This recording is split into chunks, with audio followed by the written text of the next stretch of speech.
Just when we think things can't go crazier, Starbase proves us wrong. 2 static fires, but not at Massey's. Pad 1's launch mount has been converted to a test stand, and just as they were done, they are doing it again. We're on course for an August Starship launch. There is a big update from the Cape, Rocket Lab had another flawless launch, and the Earth is spinning a little bit faster.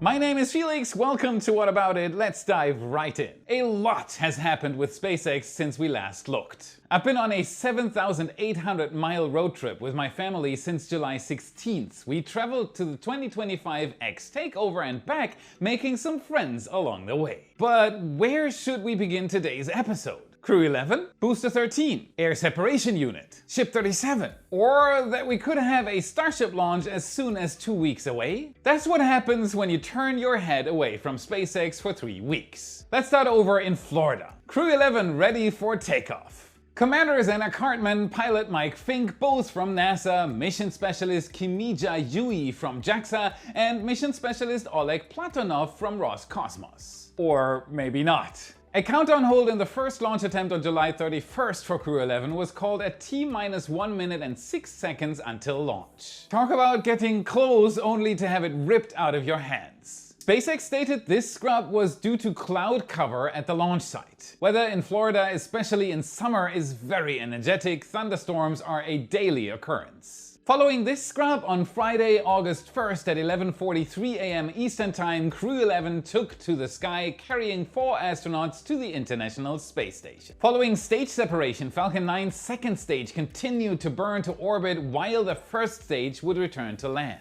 This first stage landing made the final landing on Landing Zone 1. Final. Yes, SpaceX's lease for the landing zones is now ending, meaning they can't use these pads anymore. And this pad has seen many things. From the first propulsive landing of an orbital class booster in 2015, to even deer around the landing zones. The Crew 11 booster made the final landing. Landing Zone 1 and 2 have seen many boosters. The Space Force's decision not to renew SpaceX's lease stems from a policy shift by Space Launch Delta 45, phasing out separate launch and landing pads. They want to reduce clutter in an ever-growing pool of launch providers. This means that new landing zones for Falcon 9 booster returns will be developed directly at Slick 40 and Pad 39A. The Dragon spacecraft continued on its way. Separation from the second stage occurred just under 10 minutes into flight. Following a series of burns, Crew Dragon Endeavour was on a path to approach the ISS. Clean approach and docking. Can you see it? Regardless, SpaceX makes this look routine. As if a crew launch wasn't enough, SpaceX gave us a view of the developing Starship pad at Launch Complex 39A during the Crew 11 stream. That is a lot of dirt. Just behind the tower you can see that the flame trench is already far along. Following through with this, SpaceX updated its website, which now includes a brand new render. This render shows Slick 37 in a Starship configuration. Note how there are not 1 but 2 towers. Now, where have I heard of that before? Oh yeah, that Slick 37 ice draft. We reported on it before. On page 45 of this draft there is a diagram that shows the 2 launch towers, and this new render confirms it once more. SpaceX has already begun the process of reshaping it. Let's move over to Starbase, where things are picking up pace. Elon posted at the end of last month saying that Starship launches again next month. That's this month. So are we days away from a launch? With Ship 36, Ship 37 completing 2 static fires, we could be as close as just 2 weeks away. Wait, static fire? Please don't tell me they put a ship on the OLM. With a transport stand at the launch site, SpaceX modified it to be static fire ready. So how would they mount it to the OLM? Let me explain. All 20 of the pad's hold-down clamps that a booster would sit on were removed from the launch arms, leaving a platform where something could be bolted down. With this platform left open, the ship transport stand was lifted into the OLM and further bolted down. SpaceX also ran pipes from the booster quick disconnect to a makeshift frame that the ship quick disconnect attached to. It seems as if this was a contingency plan all along. On July 28th, Ship 37 rolled out of Mega Bay 2. A little while later, it arrived at the launch site where a quick disconnect plate was connected to it. Shortly after, the ship was lifted onto this makeshift static fire stand where it started testing.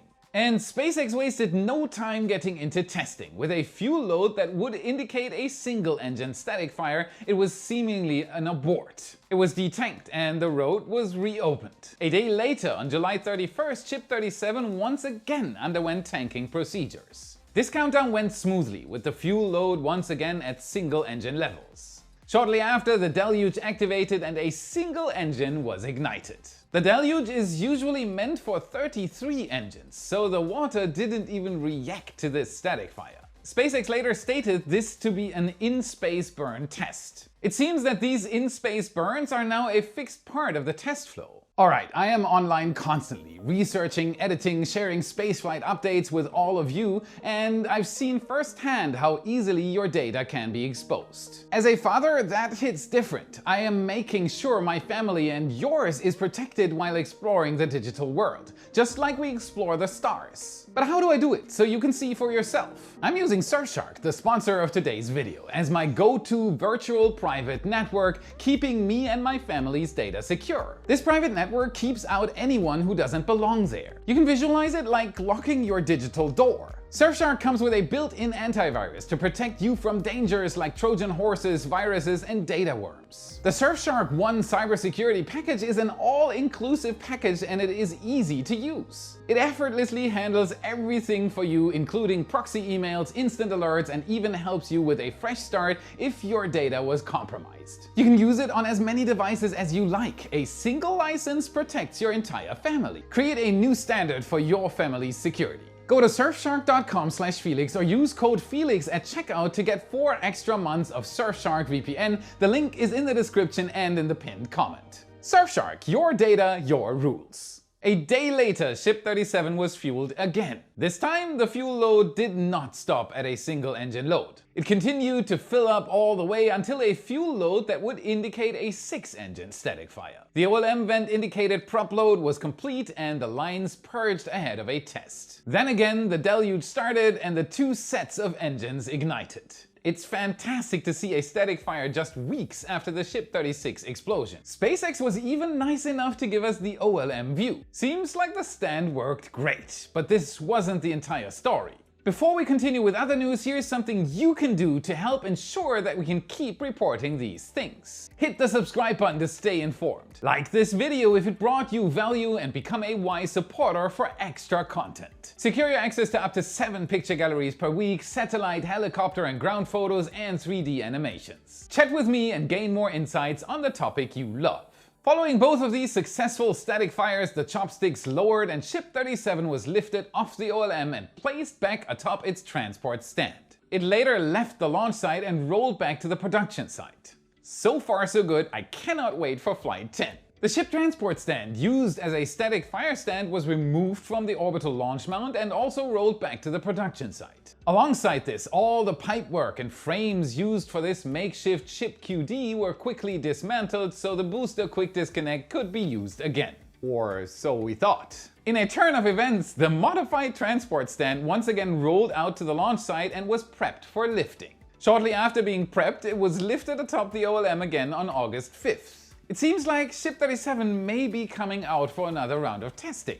A possible reason for another static fire could be an engine swap at the production site. Although our cameras could not see it due to some issues, RGV was in the air while Ship 38 was detanking. Ship 38 completed 3 consecutive cryogenic proof tests, then returned to the production site where it will be outfitted with additional components and prepared for its static fire campaign following Flight 10. So much for the ships, but SpaceX has also been relic hunting. Remember Flight 6 and how the booster ultimately landed in the Gulf? Well, SpaceX went out to the landing site with a large crane aboard a boat and pulled Booster 13's aft out of the water. For the sake of legalities, we at Y do not suggest you do this at home. From these 2 images, just 5 days apart from RGV aerial photography, we can see that they've started to remove the engines from Booster 13. From another view, we can see the inside piping, which seems to have held up pretty well at the bottom of the Gulf. Back just north of the launch site, teams have started to develop an air separation unit. Here's a quick explainer of what that is. An air separation unit takes the outside atmosphere and separates it into its primary components. These primary components are nitrogen and oxygen. Now, where have we heard those before? Right, this plant will be used to mitigate some of the tanker traffic we see at Starbase from LN2 and LOX tankers. Primary commodities besides methane for every Starship launch. Last but certainly not least, PAT-2 has received additional components. In a post from Toby on X, we saw a very large booster quick disconnect hood. This is one of the two that PAT-2 will use. Both of these hoods are now attached to the launch mount and are awaiting further work. Now let's do our estimate. When can we see Flight 10 at Starbase? Ship 37 is undergoing another static fire, and experience tells us that there are normally around 2 weeks between a ship's static fire and an actual launch. So if SpaceX performs this static fire this week, we might be looking at a potential launch window starting August 22nd. That's not too bad. Do you want to see amazingly cool things like this from the air with your own eyes? Check out redlineheli.com/Felix for a once-in-a-lifetime experience and $25 off flying in a helicopter above Starbase. The Redline helicopter team is waiting for you. They'll show you the same views our photographer gets on his Starbase flights. Give it a try. Fun fact, did you know that NASA's current supersonic parachute systems still rely on 1976 Viking-era technology? Well, this is about to change, and they found an EPIC solution. EPIC is yet another NASA acronym, and it stands for Enhancing Parachutes by Instrumenting the Canopy. The system reached its first significant milestone in June 25, with successful flight tests demonstrating flexible sensors measuring parachute strain without compromising performance. EPIC is funded by NASA's Space Technology Mission Directorate. It is part of the Entry Systems Modeling Project at NASA's Ames Research Center in California's Silicon Valley. The $2.5 million project could revolutionize planetary landing capabilities by providing unprecedented real-time data on parachute fabric behavior under extreme conditions. These extreme conditions include extreme velocities exceeding 1,600 km/h experienced when landing on a distant planet with widely different conditions than those back here on Earth. The EPIC system integrates 3 primary sensor technologies directly into parachute canopy material. Silicone-based capacity sensors measure electrical charge changes during stretching. The second kind are small stretchable sensors that monitor changes in electrical storage properties. Third and last are printed metallic ink sensors on thin plastic substrates. These flexible sensors attach to parachute fabric through specialized bonding techniques that maintain the canopy's original aerodynamic properties while surviving the extreme forces of supersonic deployment. In-flight testing was a necessity. Combining modeling and real-world testing is the most feasible way to fill in existing data gaps. The technology directly supports multiple NASA missions like the planned Mars sample return operations. While these robotic Mars missions already have considerable technical requirements due to the size and weight of their landers, the real challenge comes with Artemis and beyond: heavy loads. The Artemis crew recovery systems, as well as future human Mars exploration, require dramatically larger parachutes for 30 to 70 metric ton landers. Those are seriously heavy loads. The breakthrough came when an Atla-X quad-rotor drone successfully air-launched a test capsule at 91 meters, deploying an instrumented parachute with strain-measuring sensors. Flight testing confirmed that flexible sensors functioned without interfering with parachute operation while providing valuable performance data as predicted. The EPIC project is nearing completion of its initial phase. Ongoing work includes temperature testing, sensor survivability in packed parachute configurations, and development of flight-qualified data acquisition systems. In the next phase, NASA plans to include mortar testing for pressure-packed deployment scenarios. Fire in the hole, safe landings everyone. Next we have Rocket Lab with another beautiful mission name, the Harvest Goddess Thrives. It successfully lifted off from Rocket Lab's Launch Complex 1 on August 5th aboard an Electron rocket. This launch represents Rocket Lab's 69th overall mission and maintains the company's perfect success rate for 2025. Good job! The payload was the Japanese QPS SAR-12 synthetic aperture radar satellite nicknamed Kushinada-1. It was deployed into a 575-kilometer circular orbit approximately 54 minutes after launch. QPS SAR-12 features cutting-edge radar technology with an amazing highest precision spotlight mode. In this mode, the satellite is capable of imaging Earth's surface at a 0.47 meter resolution, and there is even more to unpack here. Kushinada has another superpower. It can see through clouds and even in the dark. Can you see me? This souped-up vision is made possible by an X-band radar operating at a frequency of 9.38 GHz using a deployable 3.6 meter antenna and 2 kilowatt peak power. That's a lot of oomph for a small satellite. Particularly innovative is the satellite's onboard AI-enabled processor called FLIP, or Fast L1 processor. This system allows rapid data processing directly in space, reducing the time between image capture and delivery to customers. FLIP is crucial to the satellite's mission, especially the disaster response capability where every minute matters. And Kushinada is not alone. It's part of a remarkable satellite constellation. The satellite belongs to the Institute for Kyushu Pioneers of Space, or IQPS. IQPS represents Japan's entry into the competitive global synthetic aperture radar market, which is traditionally dominated by much larger and more expensive government-run satellites. The company's plan is to deploy a total of 36 satellites across 4 different orbits by the late 2020s. Tuesday's launch marked the completion of the first third of the constellation, with QPS SAR-12 being satellite 12 of 36. Good job! Upon completion, the constellation is capable of imaging any location on Earth within 10 minutes. While this timeline surely is ambitious, it is vital to the company's near real-time data provisioning service strategy, competing against established players like Finland's IC and America's Capella Space. Rocket Lab's 18-meter-tall Electron rocket has become the launch vehicle of choice for IQPS, with this mission already marking the 5th collaboration between the companies. Electron's 300-kilogram payload capacity and frequent launch schedule make it ideal for constellation deployment, with 4 additional IQPS missions scheduled through 2026. Electron has allowed Rocket Lab to become a competitive and reliable launch provider. Their Launch Complex 1 in New Zealand provides a crucial Southern Hemisphere launch capability that many small satellite operators require for optimal orbital coverage. Later this year, we can expect to see the maiden flight of Rocket Lab's new and much bigger Neutron rocket. We'll surely keep an eye out for that beauty. Scientists are scrambling to understand a cosmic mystery that made August 5th, 2025 one of the shortest days on record. It sounds weird, but nonetheless, it is a fact that on Tuesday, Earth has completed its daily rotation approximately 1.25 milliseconds faster than the standard 24 hours. Time flies when you're having fun. While this microscopic time difference won't affect your morning commute or evening plans, it represents a fascinating puzzle that has captured the attention of geophysicists worldwide.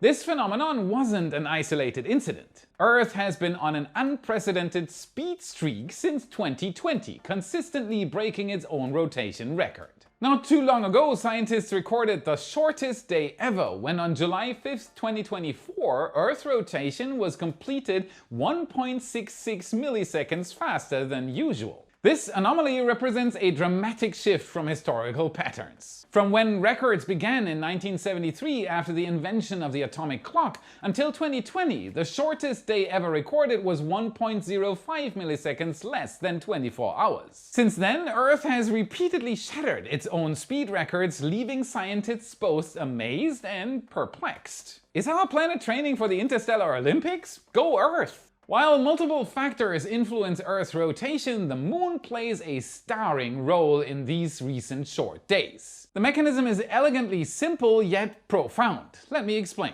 Think of Earth as a spinning top. Now, when you grip a spinning top around its widest part, essentially at its equator, your fingers are positioned close to the axis of rotation. This means that any force you apply has a relatively short lever arm, which translates to less rotational power or torque. As a result, the top spins slowly. However, if you hold the same spinning top by its narrow end and what we might call its poles, your grip is positioned farther from the central axis. This creates a longer lever arm, which means the same amount of force you apply generates much more torque, causing the top to spin faster and more efficiently. The Earth-Moon system works on a similar principle, though instead of your fingers applying mechanical force, we are dealing with gravitational forces. So when the moon is positioned directly over Earth's equator, its gravitational pull acts more like that first scenario. It creates a sideways tugging effect that tends to slow down Earth's rotation through tidal friction.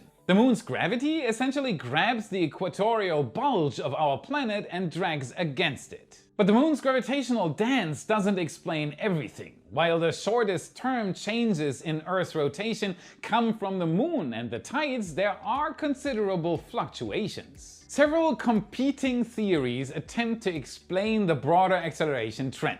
The root cause of the acceleration is more likely to be the slower rotation of Earth's liquid core, causing the rest of the planet to spin faster. Now, what? Additionally, for the past 50 years, Earth's liquid core has also been slowing down, with the solid Earth around it speeding up. Climate change may also play a role, though perhaps not in the way you might expect. One 2024 study suggests that the melting polar ice and rising sea levels may be influencing Earth's spin. However, rather than driving the acceleration, this redistribution of mass might be moderating it. The question is if this phenomenon has any real-world implications. Does it matter? In 1972, after decades of rotating relatively slowly, Earth's spin had accumulated such a delay relative to atomic time that the International Earth Rotation and Reference Systems Service mandated the addition of a leap second. Today, with Earth spinning faster, we face the opposite scenario.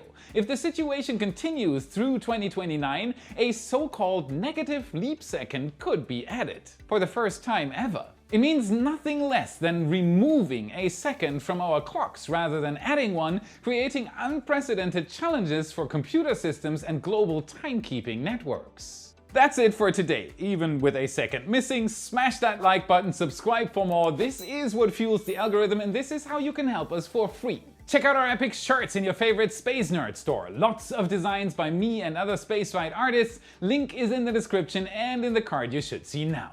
And if you want to learn more about the craziest ways to get to space while not using a rocket, watch this video next to continue your journey. Thank you very much for watching, and I'll see you again in the next episode. Makeshift chip cutie. Aerodynamic property that